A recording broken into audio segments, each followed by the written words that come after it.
You know what's strange? Some people can walk into a room without saying a word, without trying to impress anyone, and somehow the energy shifts. People notice them. People listen when they finally speak. And it's not because they're louder, smarter, or more aggressive. I used to think respect worked like that too. I thought if I talked more, explained myself better, proved my point harder, eventually people would take me seriously. But the truth is, for a long time, I was invisible. At work, in meetings, even in casual conversations, it felt like I was there physically, but socially, I barely existed. People talked over me.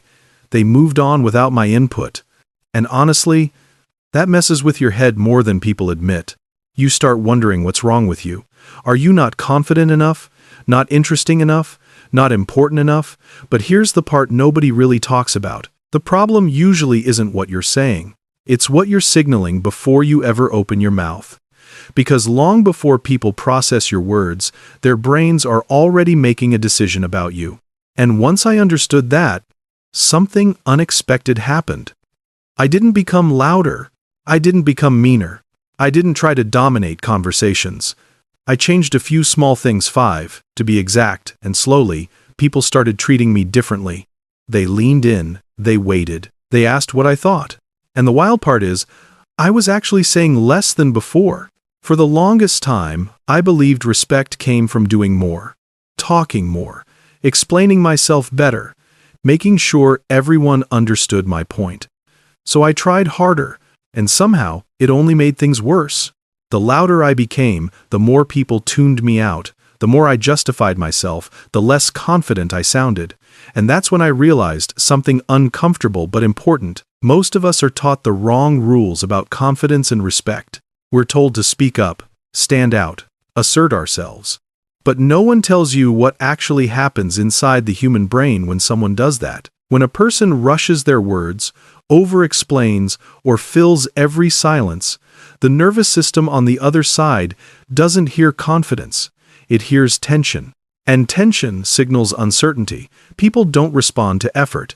They respond to signals. Signals of calm. Signals of stability. Signals that say, I'm grounded. I'm safe. I'm not trying to prove anything. That's why being loud never worked for me. It wasn't confidence I was projecting. It was pressure. And pressure makes people pull away, even if they can't explain why. Once I stopped trying to force respect and started understanding how it's actually perceived, everything shifted.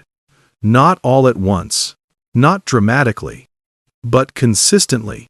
And it started with the smallest adjustment most people never think about. Most people don't realize how much respect is decided in silence before a single word lands. And one of the fastest ways people give their power away is with their eyes. Watch what nervous people do. They look at the floor, the wall, their phone, anywhere except the person in front of them. Not because they're rude, but because their system is in self-protection mode. Avoiding eye contact is the body saying, I don't want to be seen. And the brain on the other side reads that instantly. Here's the truth most people never hear. Eye contact isn't about dominance, it's about presence. When you look someone in the eyes, calmly and comfortably, you're signaling safety and confidence at the same time. But there's a line, and crossing it feels wrong fast. Staring too long creates tension. Avoiding it creates doubt. The balance is simple. 3 seconds of eye contact. Look away briefly. Then return. Natural. Easy. Human. The first time I tried this, it felt uncomfortable. My instinct was to escape. But something unexpected happened. People slowed down when they spoke to me. They listened more closely. Same words, same ideas, completely different response. Because eye contact tells people, I'm here, I'm not hiding, and I don't need to rush. Most people think respect comes from having the right thing to say. So while someone else is talking, they're already rehearsing their response. They're nodding, but they're not really there. They're waiting, not listening. And the brain on the other side feels that instantly. Respected people move differently. When someone speaks, they don't rush to fill the space. They stay with the moment. They listen like there's nowhere else they need to be. Small signals matter here. A slow nod. A quiet, A simple question that shows you actually heard what was said. This does something powerful. It makes the other person feel seen. And when you make someone feel seen, their nervous system relaxes. Relaxed people trust more. Trusted people give respect. I had to unlearn the habit of proving myself. The more I focused on understanding instead of impressing, the more people leaned toward me instead of away. Listening isn't passive, it's presence. And presence carries more authority than talking ever will. This is the part almost nobody gets right. And it's the difference between being noticed and being respected.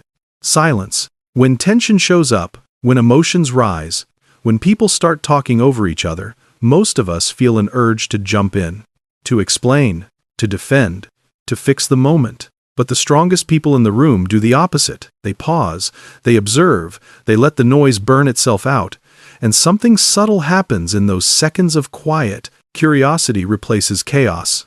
Attention shifts. Because in a loud world, the calm presence becomes the focal point. Silence creates contrast. And contrast creates authority. I watched this play out in a meeting not long ago. Voices were raised. Everyone had an opinion. The room felt unstable. One person didn't say a word. No eye rolling, no checking their phone, just stillness. Then, when the energy finally settled, they spoke 5 words, said slowly. And instantly, everyone stopped. Everyone listened. Not because the words were magical, but because the timing was.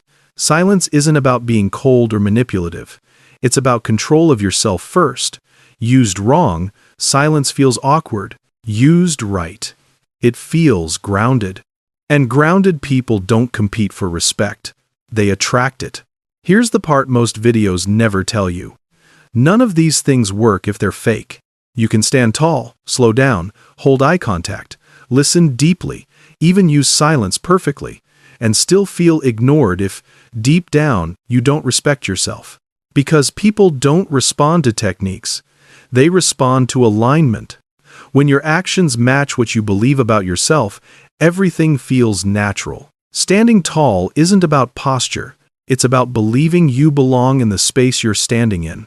Moving slowly isn't about acting calm. It's about trusting that you don't need to rush to earn your place.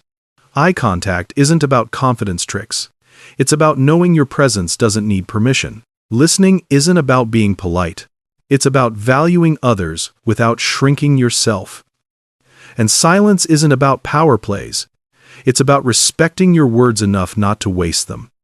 This is why respect always starts internally. When your nervous system is regulated, when your body feels safe, your signals become consistent, and consistency is what the human brain trusts most.